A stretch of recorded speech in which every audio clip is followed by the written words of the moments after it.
Oh, God. You guys are terrible. All right. Okay, good. Here we go.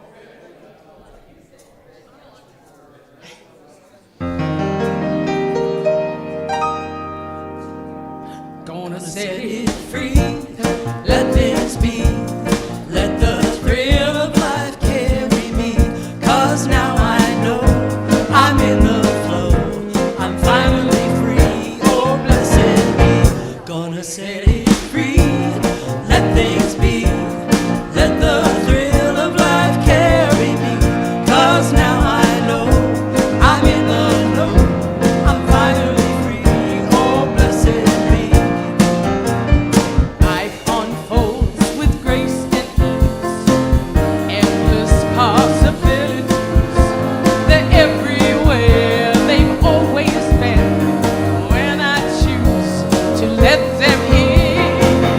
Gonna set it free, let things be, let the thrill of life carry me, 'cause now I know I'm in the flow, I'm finally free, oh blessed be. Gonna set it free, let things be, let the thrill of life carry me, 'cause now I know I'm in the flow, I'm finally free, oh blessed be. I've outgrown those smaller dreams, the way they used to limit me.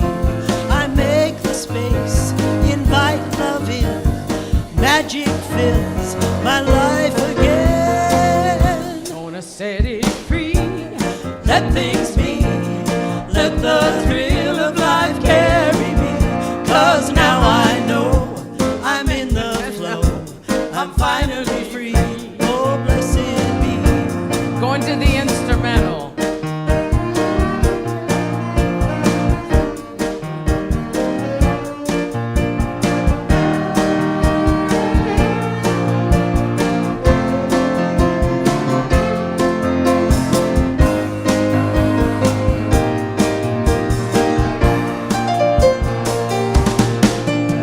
There's something bigger calling me to follow where my passion leads. I trust the flow, I don't need to know. I dance into the great unknown. Gonna set it free, let things be, let the thrill of life carry me, 'cause now I know I'm in the flow, I'm finally free, oh blessed be. Gonna set it free, let things be, let the thrill of life carry me, 'cause now I know I'm in the flow, I'm finally free, oh blessed be. 'Cause now I know I'm in the flow, I'm finally free, oh blessed be. You know I'm finally free, you know I'm finally free, oh blessed be.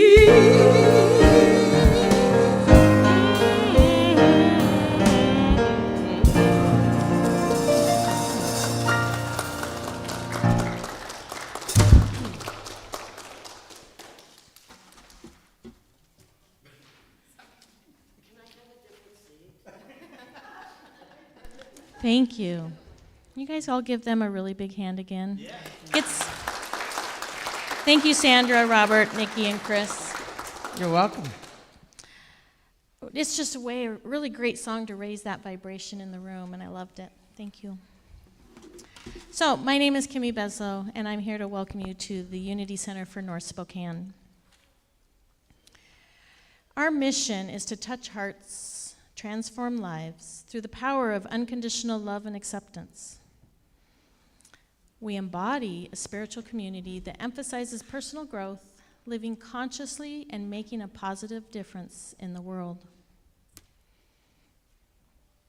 And please join me with our affirmation. There is only one power, one presence active in my life and in the universe, God the Good.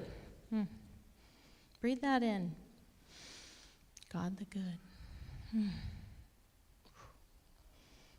Thanks.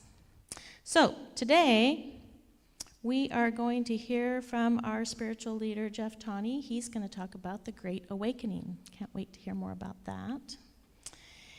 And we are wanting to recognize all our new visitors today. So if you're a new visitor, can you please raise your hand and we got something for you. It's a lotto ticket.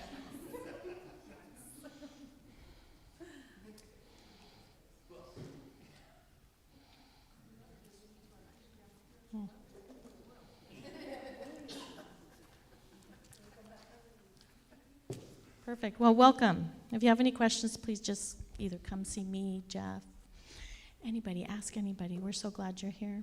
And online, we're so glad you're joining us today, too. So today, my friend Melissa Bell is going to read the daily word for us. Thank you. Thank you. Good morning. Good morning. Today's April 12th, and the word of the day is inner peace. Secure in the presence of God, I am peaceful and strong. I find comfort in knowing I am never alone because God is always with me and within me. Whatever I am called to face, I have inner resources to handle it peacefully. Peace dwells in the silence of my soul. When I feel troubled, I turn within, I breathe deeply, and picture a peaceful setting, a trickling stream, the wind gently rustling the leaves, or the soft flicker of candlelight. I let tranquility sink deep into my heart. As I leave the quietness of prayer, I take peace with me. I am ready to face the day. As a peaceful person, I know that peace is my very nature. Harmony is my purpose and my goal. I seek serene people, places, and experiences. My soul feels at home everywhere as the peace of my heart flows outward to bless everyone it touches. May grace and peace be yours in abundance in the knowledge of God and of Jesus our Lord. To Peter. And so it is. Okay, so next, we're going to greet your neighbor. Whether you say hi, fist bump, just introduce yourself, get to know each other. Stand up and say hello.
Okay.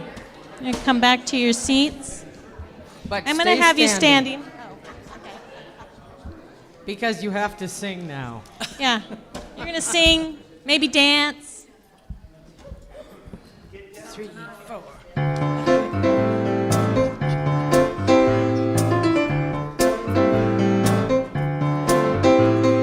Blessed are they who are meek and humble, they will inherit the earth.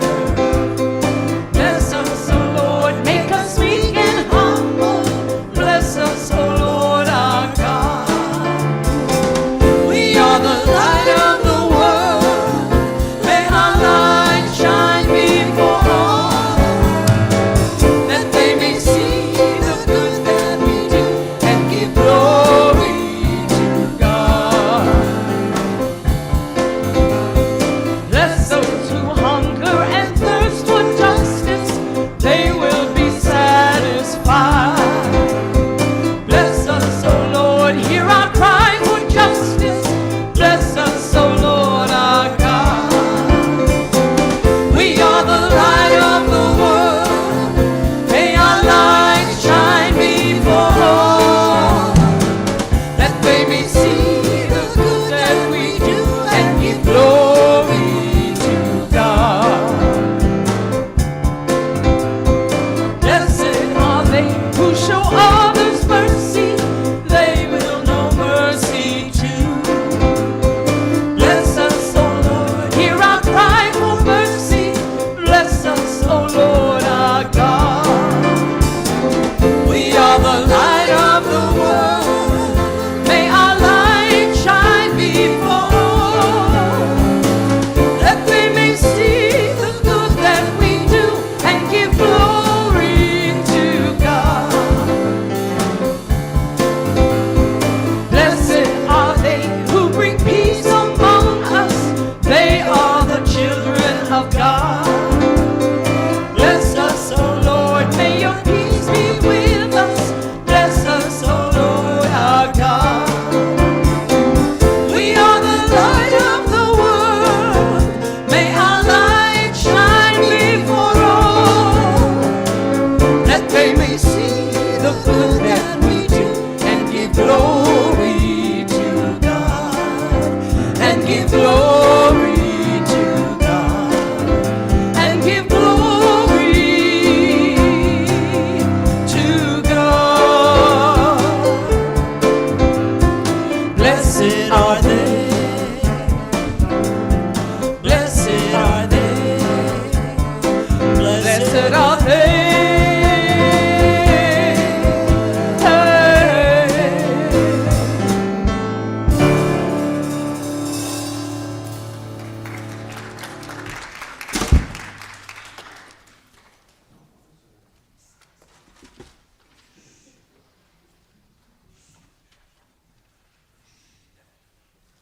Okay, change up. I'm not Kathleen. Actually, I had a special meditation that I wanted to do today, and Kathleen said, you know, I think this is one that you need to do. So I appreciate your wisdom and your discernment in that. Thank you. And yeah, so we're going to continue on from Easter Sunday. And the continuation is what's next? What was the next thing to happen? So the meditation, the purpose of this meditation today is to take us back, if it can take you back in time. Pretty much I would assume that everybody's familiar with the Easter story, right? And so this is taking us back to that time and putting yourself in that time and space and energy. So if you'll all close your eyes. If you're comfortable closing your eyes, close your eyes. If you're not, that's okay too. You can silence your phone.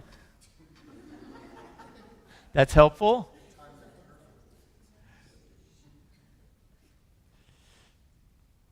Let's all just take a collective deep breath together. And exhale. This is about us all coming. This is a centering opportunity for us just all to settle ourselves, settle our nervous systems. Again, another deep breath. And release.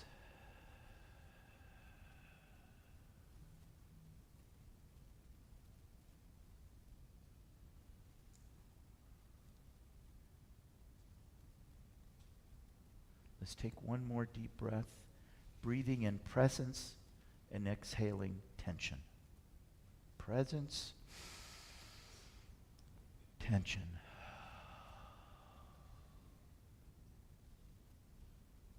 Feel your body supported,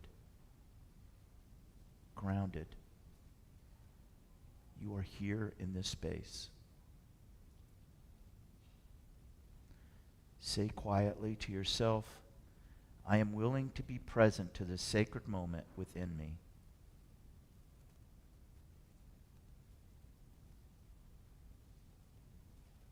The cross, the place of surrender.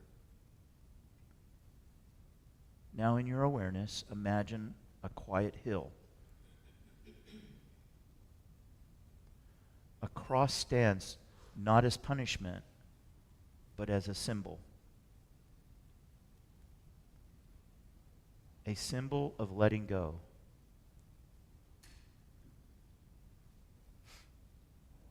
Ask yourself gently,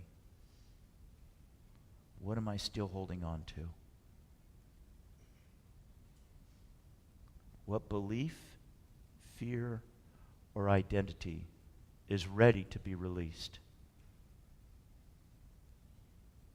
No force, just an awareness.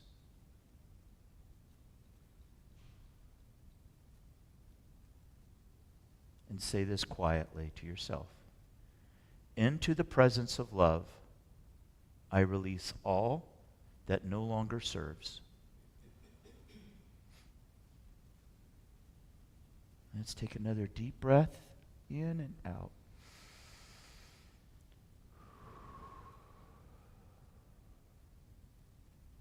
The final breath, trusting the divine.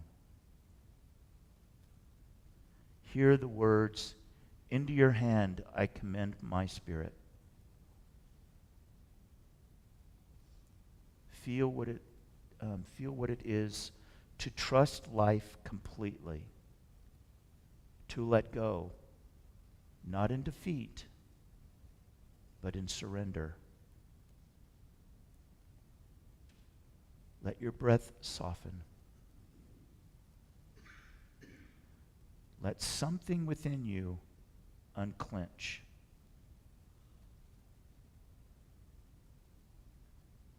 And say quietly to yourselves, I trust the divine presence that lives within me.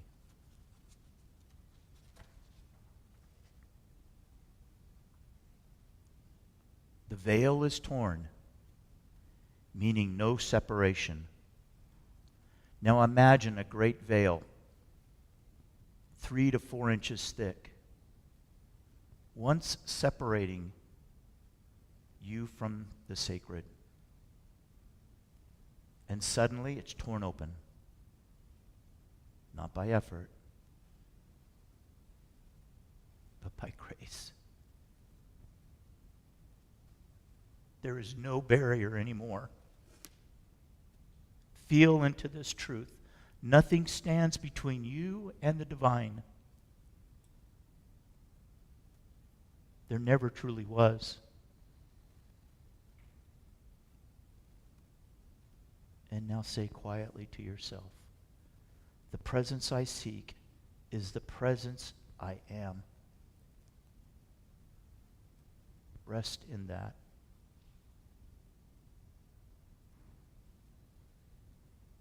The earth trembles as an inner awakening.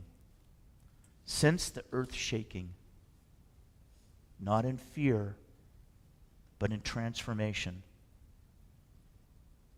Old structures, old beliefs begin to fall away. What if this shaking is an awakening? What if something deeper is being revealed?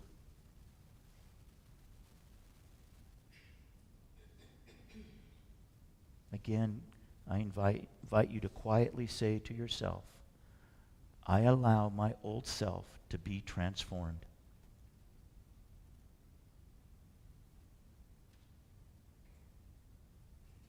The tomb opens as new life is emerging. See doors opening. Spaces that were once closed are now alive. Feel the stirring of something new within you. A new awareness, a deeper peace, a truer identity.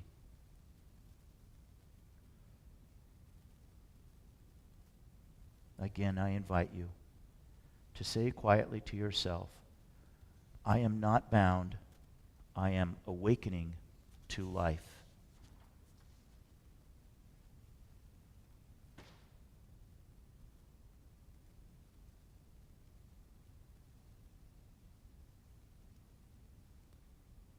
And now integration into the Christ, the living Christ within. Now bring your awareness back to your heart. And if you're comfortable, place your hand on your heart. Gently, quietly, feel the presence of peace, of stillness, of wholeness. This is not something outside of you. This is your true nature.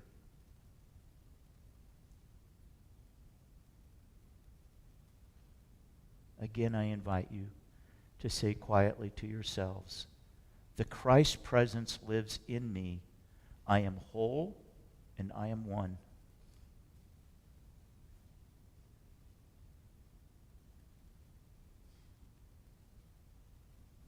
Now we return. Let's take a deeper breath in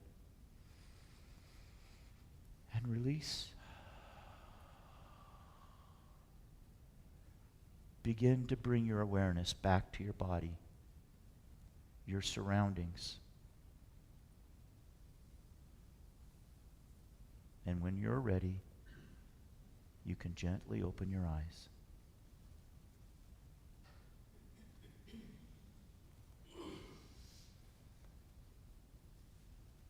The crucifixion is not only a story, the crucifixion is not a story of death.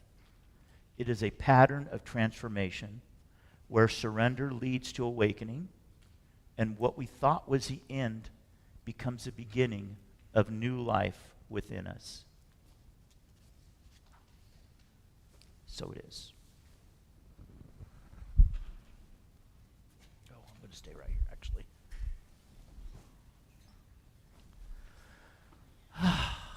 Well, good morning, everyone. So glad that you're all here. It's been a week. I don't know about you, but there's a lot going on. There's a lot going on. I had a friend of this community, was in a car accident and was in a really difficult place. I spent the afternoon with them, and it was amazing to see the transformation of someone that was really scared and in fear coming to a place of just being calm and realizing, I got this. I'm going to be okay.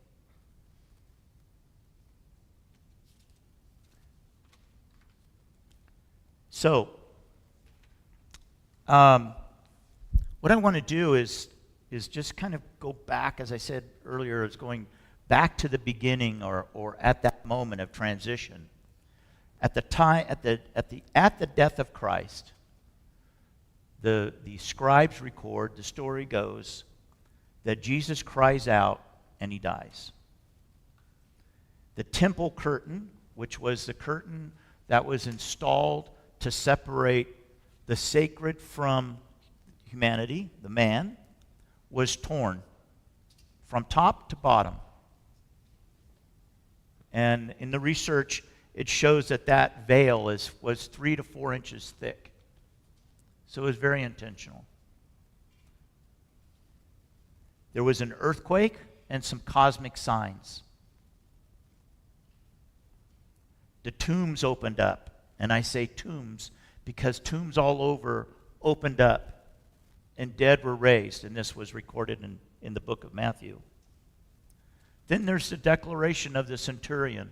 So one of those that was guarding and was part of that order, declaring that is, you are the Son of God.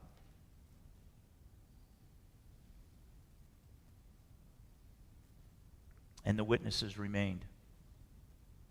When we put all of this together, and from a unity metaphysical interpretation, because that's what we do, we look at the metaphysical interpretation of these scriptures, of these old writings. And the cross represents the surrender of the human ego. So as I demonstrated last week, like where this is the work that we do amongst ourselves, and then this is, we can't do this if we don't have this, and if we don't have this straight, this makes it difficult, right? And so that point inside of us where the two intersect is our ego. And our ego determines the balance of all of that. So the cross represents the surrender of that human ego. The veil being torn signifies the end of separation from God. The earthquake represents an inner transformation and shaking of old beliefs. Now yesterday, something strange happened for me. We had our sound bath. And Lance and Chantel did an amazing job. And as I'm laying there, at one point, I literally feel the ground tremble. I don't know how to explain it. It's like times when I've got my phone in my pocket, and I feel the vibration in my pocket, and there's no phone there. It happens. I don't have an explanation for it. But to me, it was of what has been going on, it's the sign of transformation. It's a sign that something is happening and something is getting shaken. The old tombs, the opening of the tombs indicates the awakening of new life.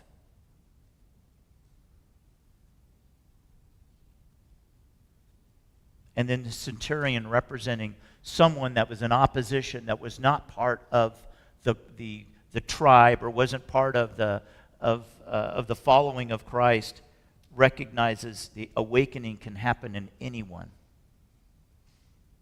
It's there for all of us. The crucifixion is not just an event in history. It is a spiritual pattern. The death of illusion and the birth of an awakened consciousness. So, I want to just divert just a little bit. And I'm doing this because I want everybody to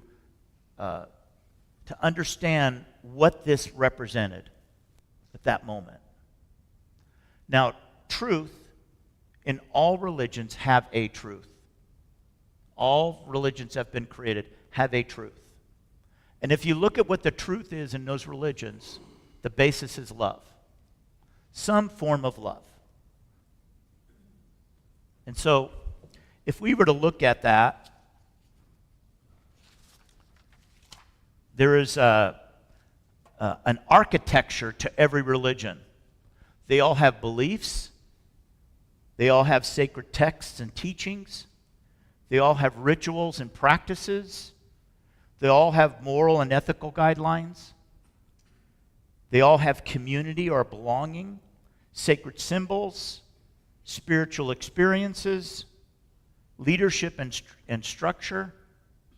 and a path of transformation. Let me put it in a different way.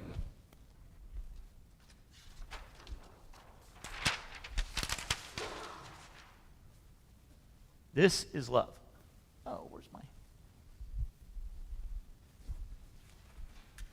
Ah, there they are. Got it right here. Okay. I got it. Got it. So this is love. And building onto that would be beliefs. Don't crucify me for not spelling correctly. Then on that is sacred texts.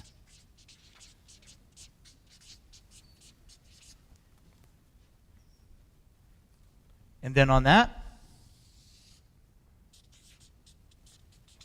rituals and practices. And then on that, moral and ethical guidelines.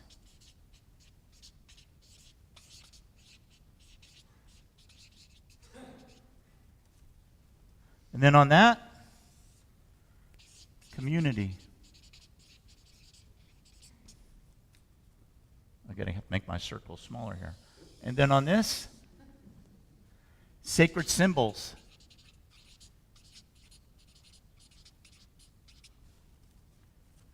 And then on that,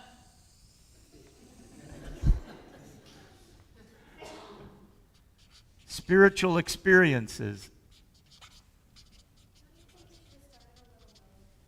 I could have. And then on that, leadership and structure.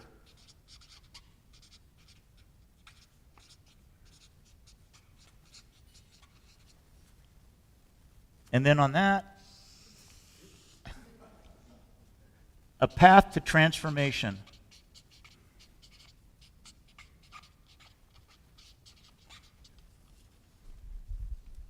See how much I appreciate community? I don't think there's any accident there. Everybody knows how much I want community and love community. Okay. So if love, truth is the center of all beliefs, and as they build on this, what do you see happening? They're farther away, right? It keeps building. I want to say it's building. We could, in our terms, we'd look at it as a ripple effects, right? But when you get way out here, and the further you get out here, the further away you get from truth. And I would submit to you that one of the driving forces, we could say that there's progression in the way the church builds, and any church, right? They build structure and they go, right? But I would say this, that the other force that is causing this to happen is ego.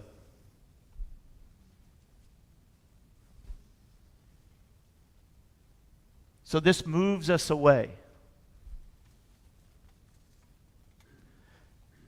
So what was happening at the time, and what Jesus was coming back to say, whether he was the Son of God or a great teacher or whatever you want to say about who he was coming back and saying, this is what's important. Sacred text didn't matter, because when he was asked this, what's the greatest law? Love the Lord God with all your heart, mind, and soul. Love your neighbor as yourself. That was it. Pretty simple. You don't need a lot to do that.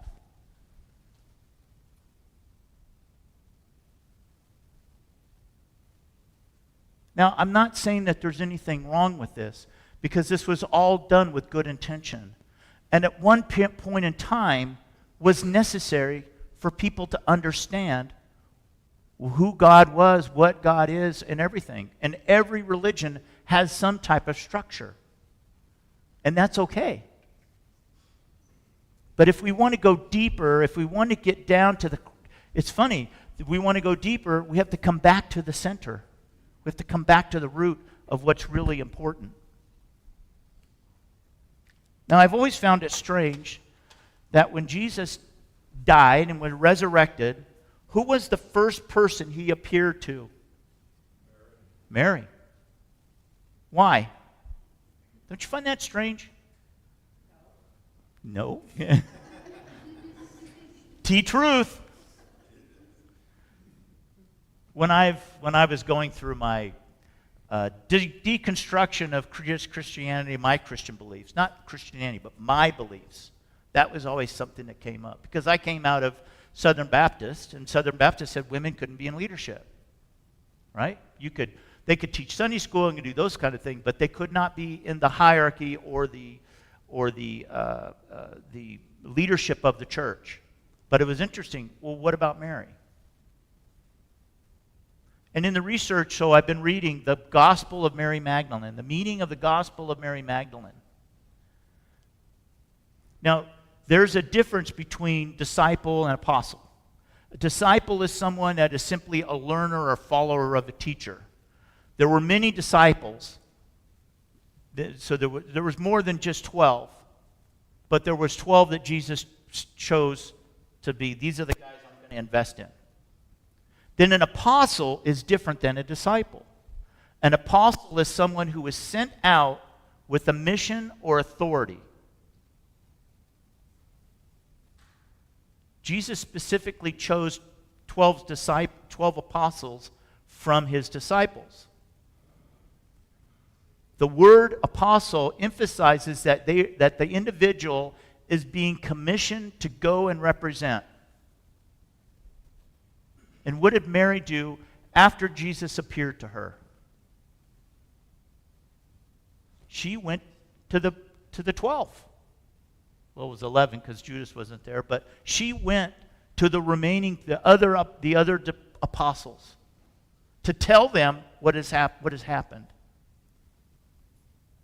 So Mary was the apostle to the apostles. She was the one that took and gave the word and said, he's alive. And when they were all doubting, she's like, no.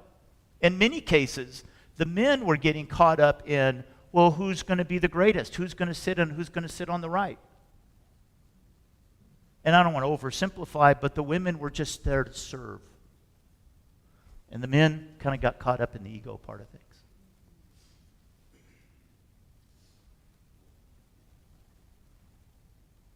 There's some other interesting things about Mary Magdalene, and I've decided I'm going to do another talk or a series on Mary because it's just fascinating about her. But the Gospel of Mary Magdalene, in short, because we could be here, I could extend it, but the Gospel of Mary Magdalene, which was not included in the canonized Bible, the Gospel of Mary Magdalene and Gospel of Thomas, for reasons that a whole different story. But her gospel, her view was that it was about awakening to the divine within. It wasn't about creating all of this. It was about awakening to what's inside of us.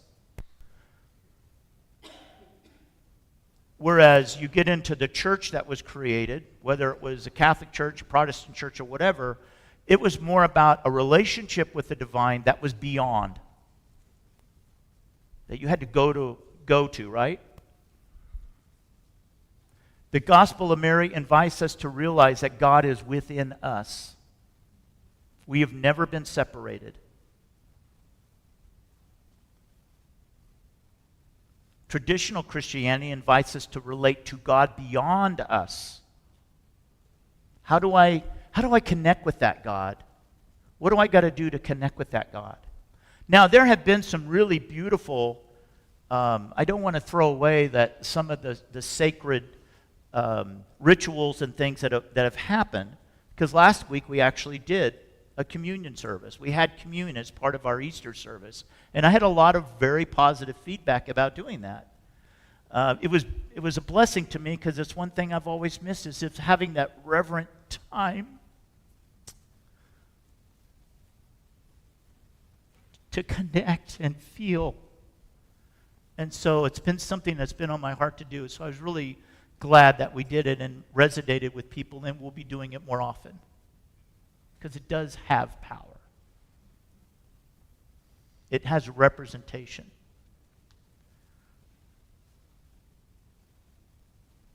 From a unity perspective, you might see the differences between Mary's view and the, whether it be organized Catholic Church, Protestant Church, whatever. You might see that as opposing, but it's actually complementary. Because it creates a devotional path. Christianity creates a devotional path that builds relationships, it builds trust, and it builds surrender. The mystical path, what Mary was proposing, what Mary was, her gospel, the mystical path was about deepening into identity. Deepening into identity. It was about awareness, and it was about union. And I would submit to you that the reason why we have so many people hurting in our world and so many people that are just splintered off and don't feel like they are seen is because there's no connection to their identity.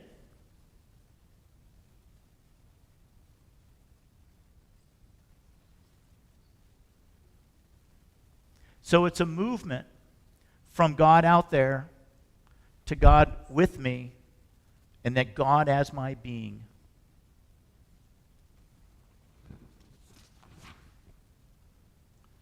So,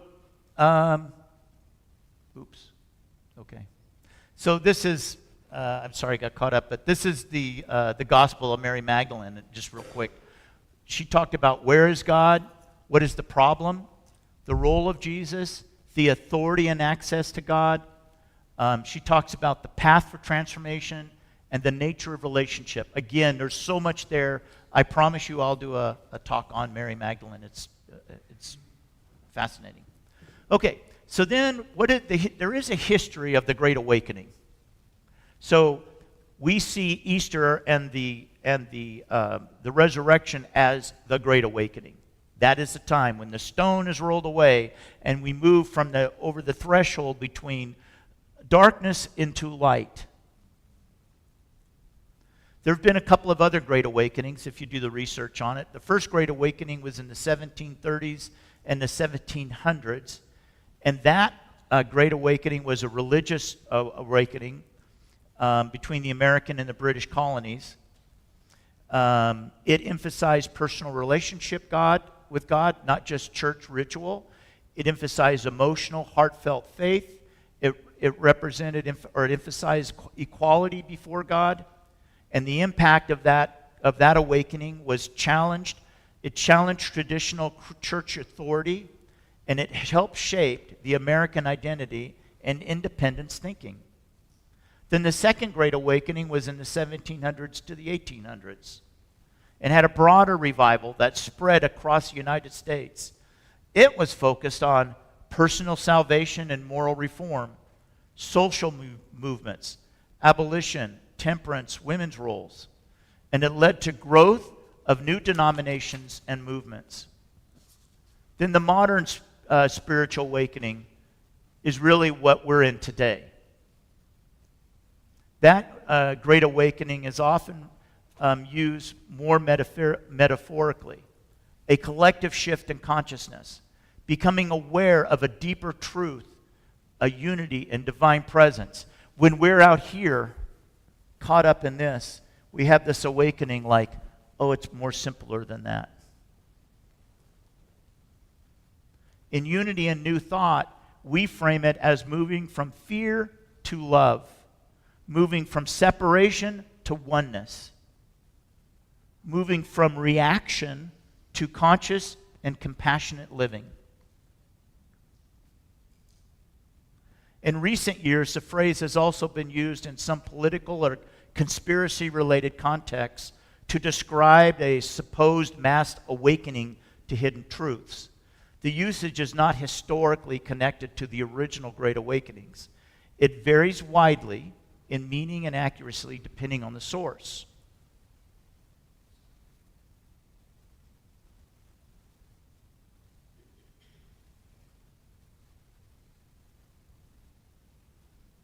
The Great Awakening is not just something that happened in history. It is something happening within us.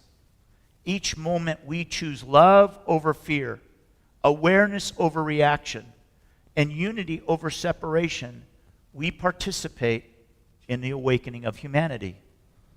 For those of us that have read or followed the Course of Miracles, every time we choose love, we create a miracle.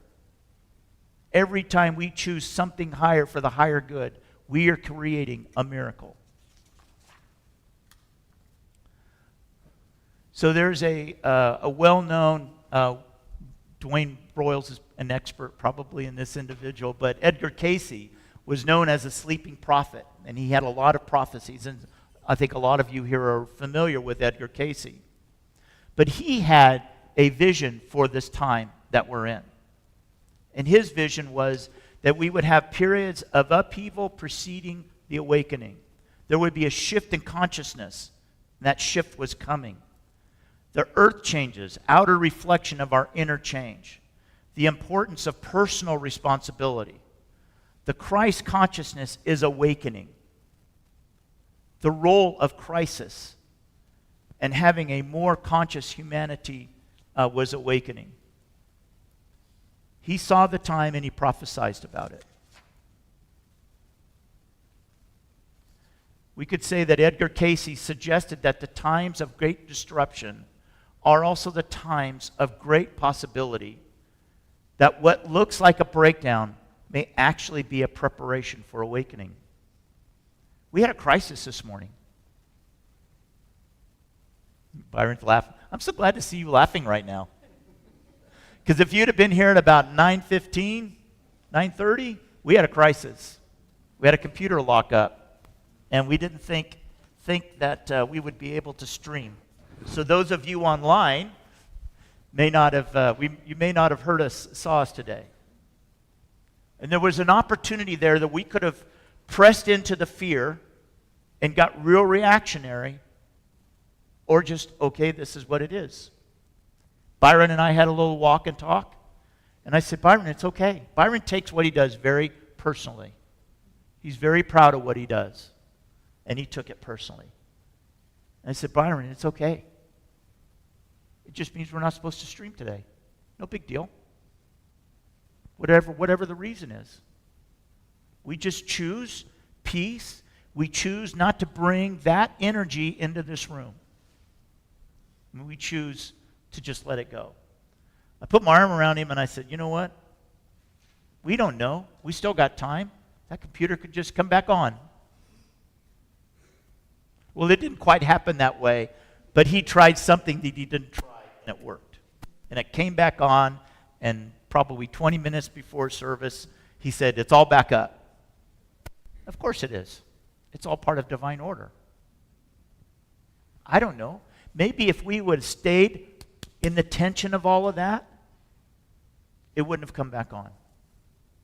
But because we were willing to release and let go, the lesson for us was release and let go.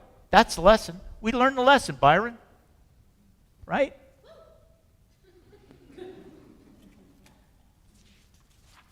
I point that out because to me, this is what is going on.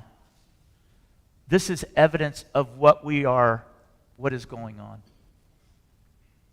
The other thing I said to Byron is, let's not let the energy of that change or affect what is happening someplace else.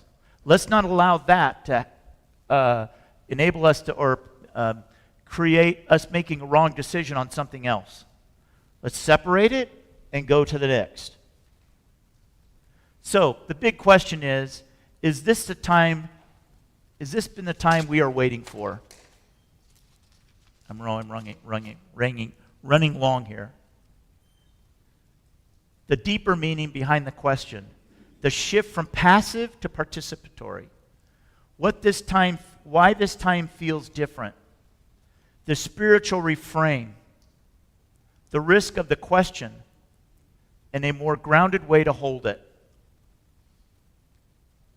What if this was not something we are waiting for,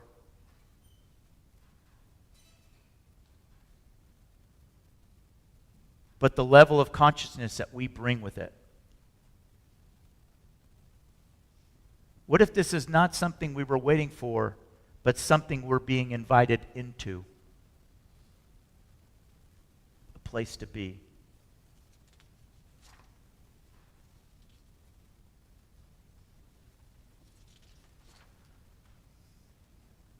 I apologize, guys. I get too long. How does Randy? I hear him growling over here. How division can contribute to awakening. I just want to point this out real quick. Because when we see division or we see friction, we don't, what do we do with that? That discomfort, right? Division reveals what is hidden. It can force us to make a conscious choice. It exposes the limits of the ego. It invites emotional and spiritual maturity. It clarifies our values. And it creates a hunger for a new way. Folks, our country has been going through division for 20 years, if not more. And just when we think we've reached a new high, it gets even higher. It gets even more intense. But there's something there. It's inviting us to learn. It's inviting us to choose something different. Yeah, we can get all upset about the headlines. But what I can't get upset about is my relationship with JP. That's the most important thing. So whatever's going on out there, it's going to happen. This is the most important choice I make. And Tamara. That's the most important choice I make. Tomorrow. Tickling tomorrow. So, what is this asking of us? And this is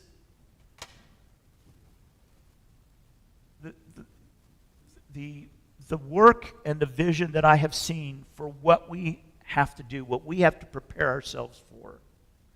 Whether it be spiritual maturity or learning about how to manage our emotions and how do we stay on top of that and all of that and how we work and how we do this life together.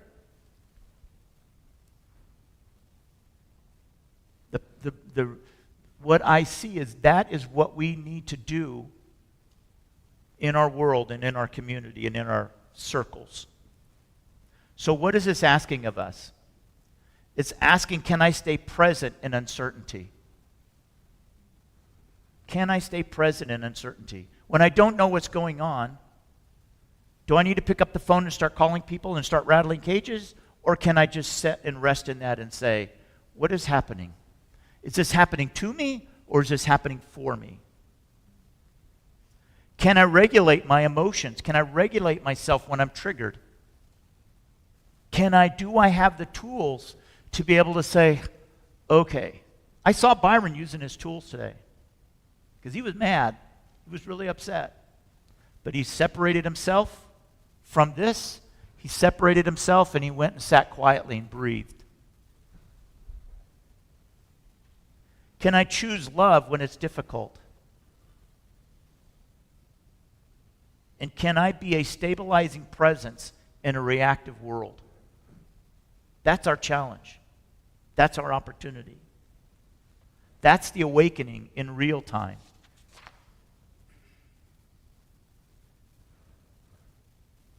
My friends, what if nothing extraordinary needs to happen for this to be the time, other than ordinary people choosing to live life with extraordinary awareness?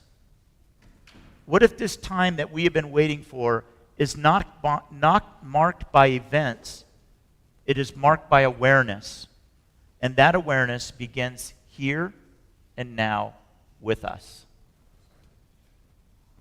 Thank you, my friends. Chris? I'm sorry, this is screaming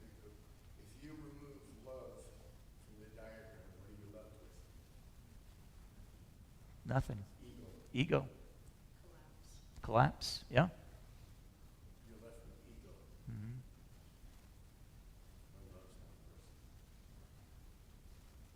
Thank you. Stay curious and be the blessing, my friends.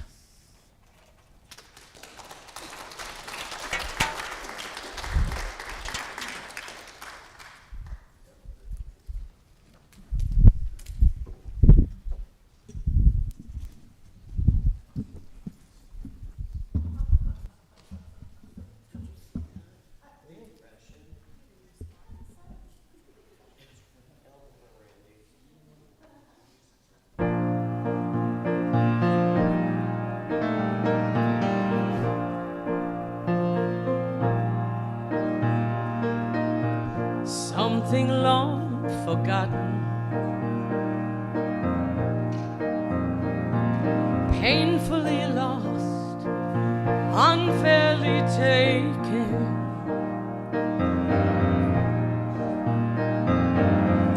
Now burns deep inside. Here not forsaken, patiently waiting. It's telling me true, I'm thinking of you, calling me to, yes, calling me to awaken. Something so inviting. Let go of pride, God's sweet surprise.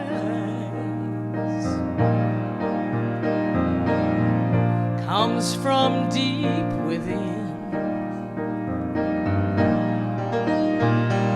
Soul learns to fly, no need to hide. It's telling me true, I'm thinking of you, just calling me to awaken.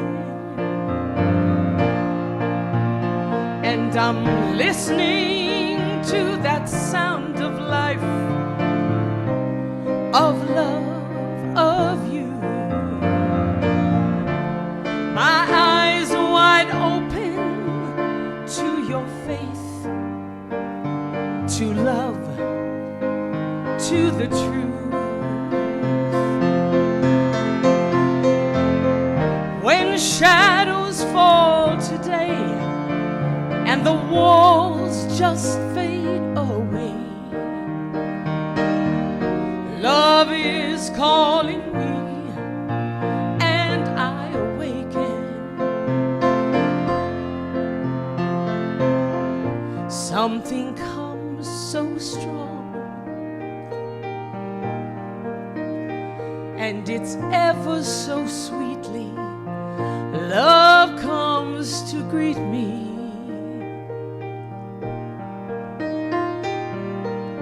Captures heart and soul.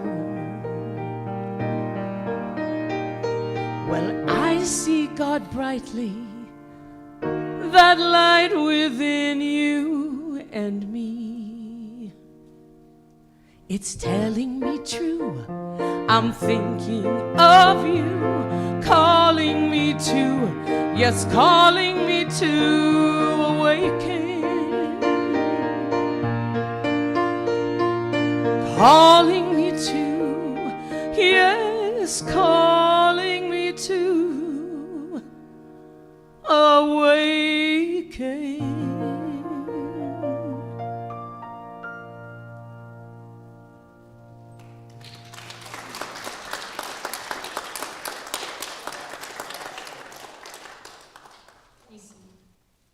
So it's that sacred giving time.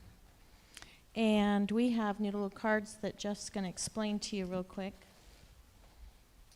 So we recognize that for those of us that give online or give automatically, when the bags come around, you know, we don't really, we bless it, right? But we don't have a way of, so we created these little cards.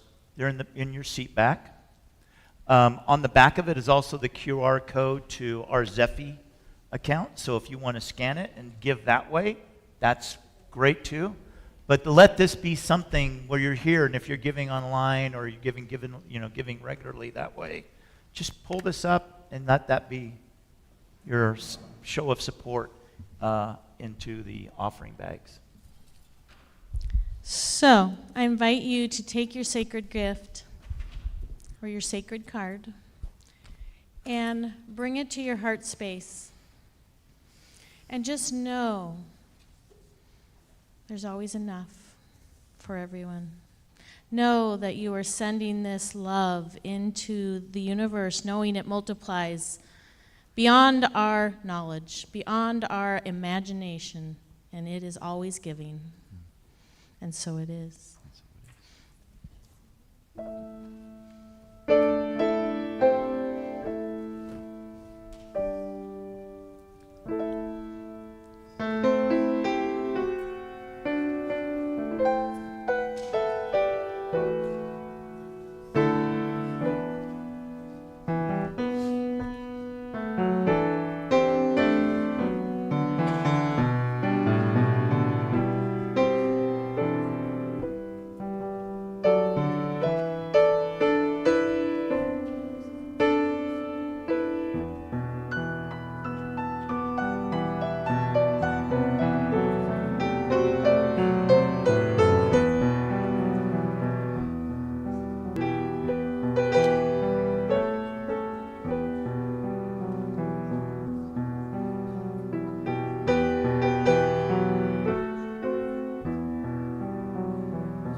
Now, if you will join me with blessing our offering.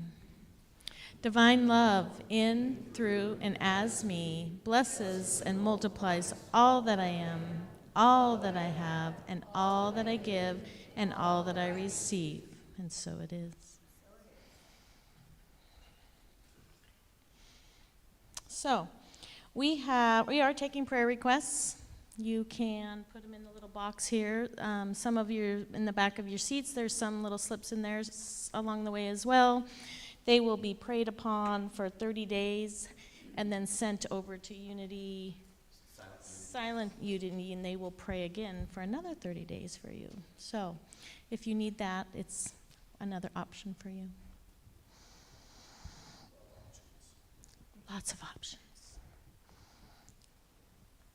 So if you'll join me with saying, unity stands for peace in the presence of conflict, for the love in the presence of hatred, for forgiveness in the presence of injury. Unity honors the many ways God, paths to God, the many worship God. Therefore, only one power, one presence of God, and that God loves each one equally. Unity urges all nations, their leaders, their people in pursuit, or for this honor, that God, the faith, the traditions. And now we're going to do some announcements. So if you pick up your little flyer today, you've got all the announcements in there. And then also if you sign up for our email list, there's announcements that will come out every week through there as well. And the first one is the Aramonic Lord's Prayer, a sacred singing experience, and it's led by Jonas Hawk. It'll be kind of a continuation of what we did On Palm Sunday. Okay. And that'll be this coming Wednesday. So if you enjoyed that, you wanted to do more, we'll be doing that on Wednesday, this coming Wednesday. At 7 o'clock. Yeah. Okay. And Sacred Support Circle, join us the second Sunday of the month for our sacred, today after church, 1 to 3:30. Is that just over here, or is it in here? We'll gather. And then Language of Life, Restorative Circles. Third Sunday of the month, April 19th, 1:30 to 3 p.m. Yep, and that is the what we were formerly doing, the nonviolent communication group, support group. That'll be a continuation of that. So we'll be meeting once a month and working through that, like maybe learning new techniques or hearing testimonials or people sharing, like, I got this really hard conversation I got to have with my mother-in-law, and how do I do that? Okay.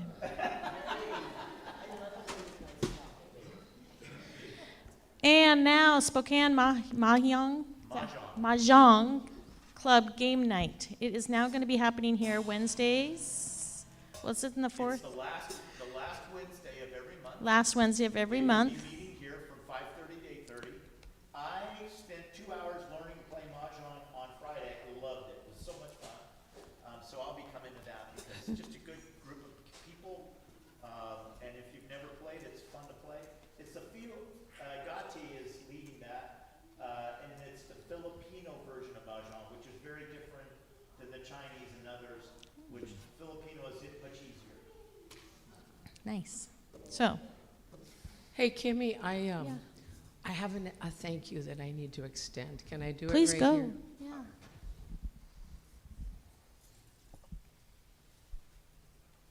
I wanted to take a quick minute. Many of you have commented about the music in the last few weeks and have been so supportive and said many nice words about the music, so I thank you for that.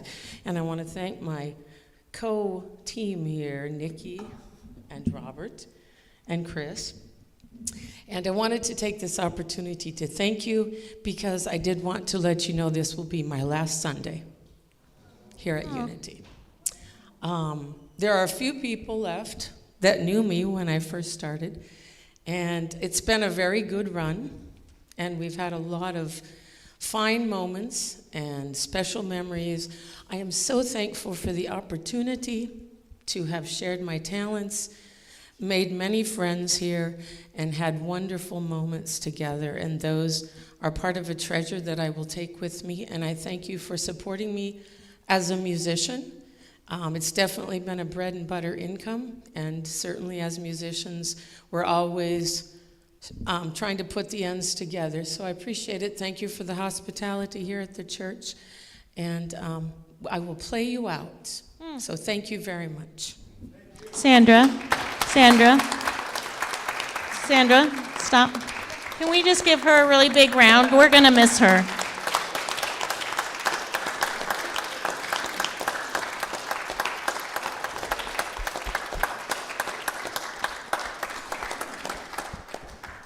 Thank you.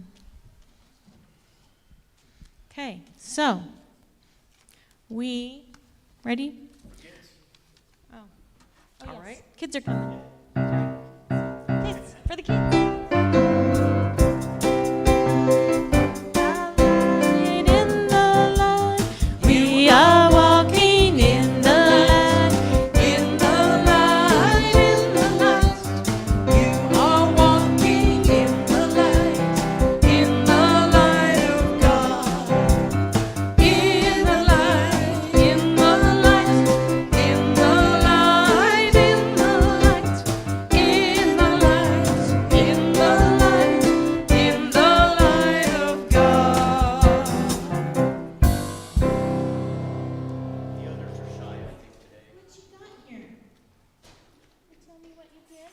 I got a magic.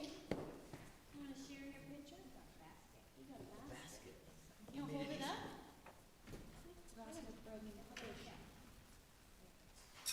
Nice. Can you share what you did? We learned that Jesus fed 5,000 people with 2 fish and 5 loaves of bread. Yeah. And we actually, And what did you make there? Is that just your notes? yeah. Thank you. Okay. Anybody else need to share? No. So join me in the youth blessing. Be the love you are, sing the song you hear, share your joy of life with people far and near. And for ourselves, be the love we are, sing the song we hear, share the joy of life, people far and near. Thank you.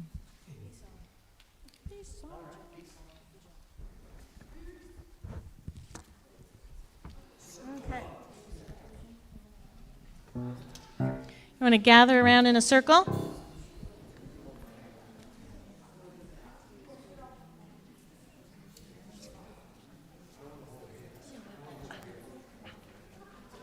Ready, kids? 1, 2, 3.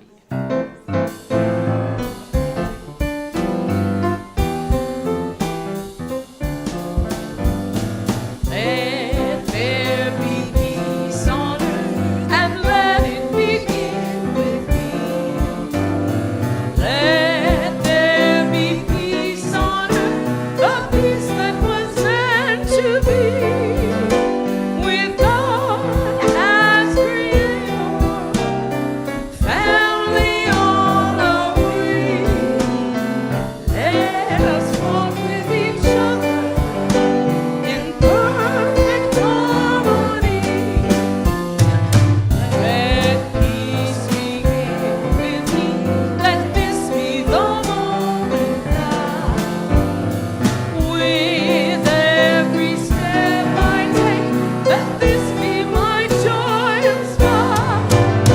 To take each moment and live each moment in peace eternally. Let be peace on earth, and let it begin with